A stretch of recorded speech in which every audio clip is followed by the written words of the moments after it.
कि ये महाराज बताइए हर साल 2 करोड़ नौकरी पैदा क्यों नहीं हुआ है, और अगर पैदा नहीं हुआ है तो झूठा को झूठा बोलेंगे, सच को सच बोलेंगे। आपको सर कलम करना है तो कलम कर दीजिए, लेकिन हम आपके सामने सर नहीं झुकाएंगे। हम इस आजाद देश में आजाद नागरिक की तरफ पैदा हुए हैं, हम आपके सामने झुकने वाले नहीं हैं। कि इस देश में जो नकली देशभक्त बनकर के घूम रहे हैं उनका पर्दाफाश करेंगे और देश की आम आवाम के लिए अपनी लड़ाई को आगे बढ़ाएंगे, इसको मजबूत करेंगे। राजनीति का मतलब सिर्फ एमपी और एमएलए बनना नहीं होता।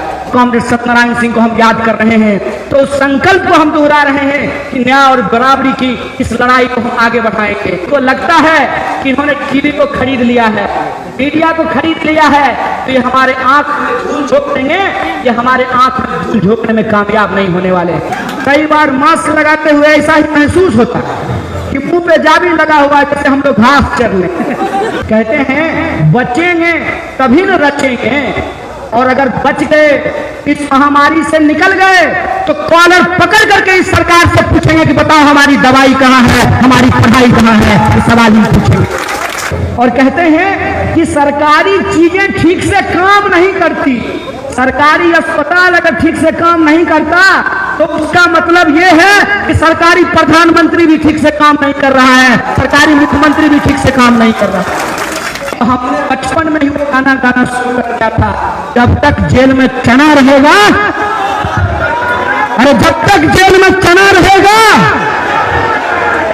और हमारे जो नौजवान हैं, मैं उनसे आग्रह करना चाहता हूं, बाबू रे, बिना लड़े कुछ नहीं मिलता है। जब तक रोगे नहीं ना, तब तक माए भी दूध नहीं पिलाती है। Subscribe to our YouTube channel and press the bell icon to get the latest updates. मेरी आवाज जहां तक पहुंच रही है, आप तमाम आदरणीय माताओं का, आदरणीय बुजुर्गों का, प्यारी बहनों का, नौजवान दोस्तों का, किसान मजदूर भाइयों का, दुकानदार साथियों का, मेहनत मजदूरी करके अपने ईमान की कमाई से अपने परिवार का भरण पोषण करने वाले आप तमाम आम आवाम का मैं क्रांतिकारी इस्तकबाल करता हूं, आपका हार्दिक अभिनंदन करता हूं। मैं कॉमरेड सत्यनारायण दा को अपनी श्रद्धांजलि अर्पित करूं, उससे पहले इस श्रद्धांजलि सभा में उपस्थित हमारी पार्टी के राष्ट्रीय नेतागण, बिहार राज्य के नेतागण, विभिन्न जिलों से आए हुए हमारे पार्टी के नेतागण और आप तमाम मौजूद नागरिकों का क्रांतिकारी अभिनंदन करता हूं और आपको धन्यवाद देता हूं कि आप कॉमरेड सत्यनारायण सिंह की श्रद्धांजलि सभा में उपस्थित हुए हैं। इस मौके पर हमसे पहले के तमाम वक्ताओं ने सत्यनारायण दा के बारे में अपनी यादों को साझा किया है। मैं भी अपनी यादें उनके बारे में, उनके साथ बिताए हुए अपने अनुभव को आपसे साझा करूंगा, लेकिन मैं एक बात कहना चाहता हूं। अमूमन हमारे समाज में, हमारी संस्कृति में यह परिपाटी है कि जब किसी की श्रद्धांजलि सभा होती है तो दुश्मन भी अच्छी अच्छी बातें करता है। मैं सत्यनारायण दा की श्रद्धांजलि सभा में, क्योंकि उनका नाम सत्यनारायण सिंह है, तो मैं सच कहूंगा और सच के सिवा कुछ नहीं कहूंगा। और मैं कुछ ऐसा सच बताना चाहता हूं, उनकी आदरणीय पत्नी की मौजूदगी में, उनके बच्चे, उनके परिवार के लोग और हमारा मित्र डॉक्टर अंकित की मौजूदगी में, कि उनका कुछ ऐसा गुण था कि बहुत सारे लोगों को वो अवगुण लगता था।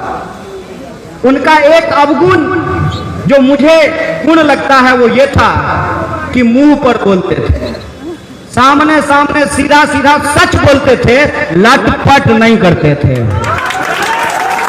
और उनका जो ये सीधा बोलने का आदत था, इससे बहुत सारे लोगों को दिक्कत होती थी। और ये होते हुए मैंने अपनी आंखों से देखा है। अमूमन ये होता है कि कोई जनता जब कोई परेशानी लेकर के किसी नेता से मिलने के लिए जाता है, तो नेता जब अफसर से बात करेगा तो जी हुजूरी करेगा। सत्यनारायण बाबू गाली देकर के बात करते थे। ये बात अगर किसी से पूछना है तो पूछ लीजिए। एसपी हो, डीएम हो, आईजी हो, डीआईजी हो, एक वाकया मेरे सामने का है। बिहार के एक जिले में दंगा हो रहा था। डीआईजी साहब को सत्यनारायण बाबू फोन किए तो डीआईजी साहब उधर से अंग्रेजी बोल रहे थे तो सत्यनारायण बाबू इधर से उसको हिंदी में गरिया रहे थे। ये बात किसी को बुरी लग सकती है, लेकिन मुझे लगता है यही सत्यनारायण बाबू का पहचान था। दूसरा जो उनका अवगुण है, जो मुझे गुण लगता है, वो था वो जिद्दी स्वभाव ज्ञानी। एक बार अगर मन में कोई जिद ठान लिए तो दुनिया का कोई ताकत वो जिद उनसे छुड़वा नहीं सकता था। और उन्होंने लाल झंडा मेरे मृत शरीर पे उड़ाया जाएगा इसका जिद ठान लिया था। और इसी जिद के चलते कोरोना में जब लोग घरों में दुबके हुए थे, सत्यनारायण बाबू अपना गाड़ी लेकर के चप्पा चप्पा इलाका इलाका नापते रहते थे। मैं बेगूसराय से आता हूँ। बेगूसराय और खगड़िया कभी मुंगेर जिला का पार्ट हुआ करता था और बेगूसराय के कई साथी यहाँ मौजूद हैं। बेगूसराय के दो विधायक यहाँ मौजूद हैं। आपको मालूम होना चाहिए कि सत्यनारायण बाबू खाली खगड़िया जिला के सचिव नहीं थे, बेगूसराय जिला के भी सहायक सचिव थे और कॉमरेड सूरज नारायण सिंह जननेता के साथ उनको काम करने का मौका मिला था। आज लोग राजनीति में कैरियर बनाने के लिए आते हैं। सत्यनारायण बाबू अपना कैरियर छोड़ करके राजनीति में आए थे, लेक्चरर का नौकरी को लात मार करके राजनीति में आए थे। यह सत्यनारायण सिंह की पहचान है। और जब वोट मांगने के लिए जाते थे तो बहुत सारा लोग कहता था कि आप हमारा जमीन पर झंडा गड़वा दिए हैं और आप हमारे घर पर वोट मांगने के लिए आए हैं। मिस्टर कन्हैया कुमार, आपको ये लगता होगा कि आप दिल्ली बंबई घूमिएगा, बिहार का राजनीति कीजिएगा, तो कान खोल करके सुन लीजिए, बिहार का जनता लग्गी से घास नहीं खाती है। इसी टोन में वो बात करते थे। और अभी जब हम बगल में बैठे हुए थे चाची के, तो चाची ने फोटो दिखा करके कहा कि तुम तो बहुत प्यार करते थे। हम बोले हाँ, प्यार हमको करते थे, इतना प्यार करते थे कि उनके प्यार को देख करके कुछ लोग आज भी कहते हैं कि सत्यनारायण बाबू ने बढ़ाए। एक बात हम कह देते हैं, सत्यनारायण बाबू जैसी शख्सियत, चाहे उनकी बात मुंह पर आपको खराब लगे, लेकिन पीठ पीछे आप भी एक बात सोचिएगा कि सच पर ईमान पर खड़ा रहने वाले इंसान थे। और हमारे जैसा व्यक्ति अगर आज इस लाल झंडा को थामा है तो उन जैसे शख्सियतों का ये देन है। मैं ये समझता हूं कि उनके जैसे शख्सियत नहीं होते तो हमारे जैसे व्यक्ति इस पार्टी में नहीं होते। इसीलिए जब मैं श्रद्धांजलि उनको व्यक्त कर रहा हूं तो ये महज औपचारिकता नहीं है मेरे लिए, ये महज औपचारिकता नहीं है, ये हमारे लिए एक दुख की घड़ी है। लेकिन इस दुख की घड़ी में हम आंसू नहीं बहाना चाहते हैं। हम उनके संघर्षों को याद करके उनके संकल्पों को दोहराना चाहते हैं कि इस देश में जो नकली देशभक्त बन करके घूम रहे हैं उनका पर्दाफाश करेंगे और देश की आम आवाम के लिए अपनी लड़ाई को आगे बढ़ाएंगे, इसको मजबूत करेंगे। और कहते हैं ना कि संयोग भी कभी कभी सच बन करके आपके आंख के सामने तैरने लगता है। अभी जो हमको गमछा ओढ़ा रहे थे उनका नाम है श्याम सुंदर। श्याम सुंदर सत्यनारायण बाबू का गाड़ी चलाते थे। श्याम सुंदर जो गमछा हमको ओढ़ाए तो गमछा को जब हम ध्यान से देखे तो गमछा पे वो मजेदार चीज लिखा हुआ है। इस पे लिखा हुआ है नकली माल से सावधान, और नीचे में कमल का फूल बना हुआ है। देख लीजिए कैमरा में, देख लीजिए आप लोग, नकली माल से सावधान और उस पे कमल का फूल बना हुआ है। बताइए, कंपनी हम नहीं बनाए हैं, जानबूझ करके श्याम सुंदर ही गमछा नहीं खरीद के लाया है। इसीलिए हमने आपको कहा कि कई बार संयोग भी सच बन करके बोलता है, और सच ये है कि ये नकली माल है। इस नकली माल से हमको सावधान रहने की जरूरत है। और ये नकली माल इस देश को तबाह कर रहा है, बर्बाद कर रहा है। एक मशहूर शायर ने कहा है कि मुझे आता नहीं ना मुहतरम को मुहतरम कहना, किसी को ज्यादा किसी को कम कहना, ना मैं किसी के बारे में ज्यादा कह रहा हूँ ना किसी के बारे में कम कह रहा हूँ। मुझे लगता है कि वही इंसान अपनी पीठ की रीढ़ को सीधा रख सकता है जिसके पीछे सत्य की ताकत होगी, और सत्यनारायण बाबू के तो नाम में ही सत्यनारायण लिखा हुआ है।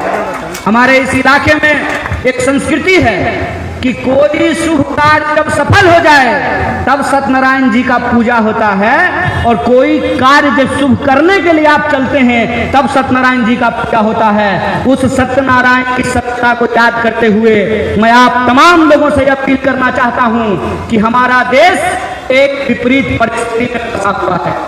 इस विपरीत परिस्थिति से इस देश को हमको बचाने की जरूरत है।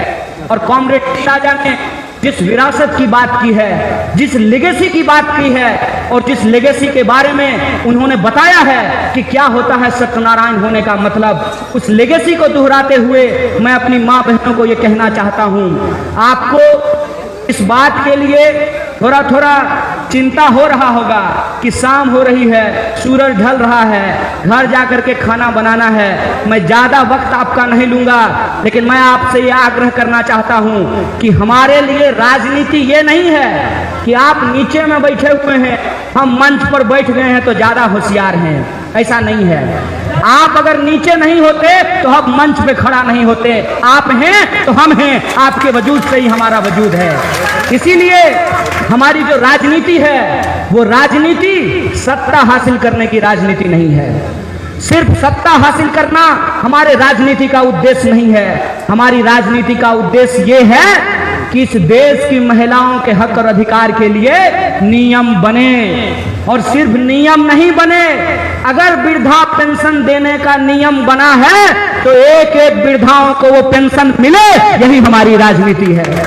हमारी राजनीति ये नहीं है कि हम किसानों के नाम पे संगठन बना करके किसानों से चंदा वसूलते रहें। हमारी राजनीति ये है कि नियम बने, अगर नियम बना है एमएसपी मिलने का तो एक एक किसानों को एमएसपी मिले, ये हमारी राजनीति है, ये हमारी लड़ाई है। हमारी राजनीति ये नहीं है कि छौड़ा सबका दू चिरू दारू पिलाए का, बुलेट में पेट्रोल भराए का, मुंगेर से पिस्तौल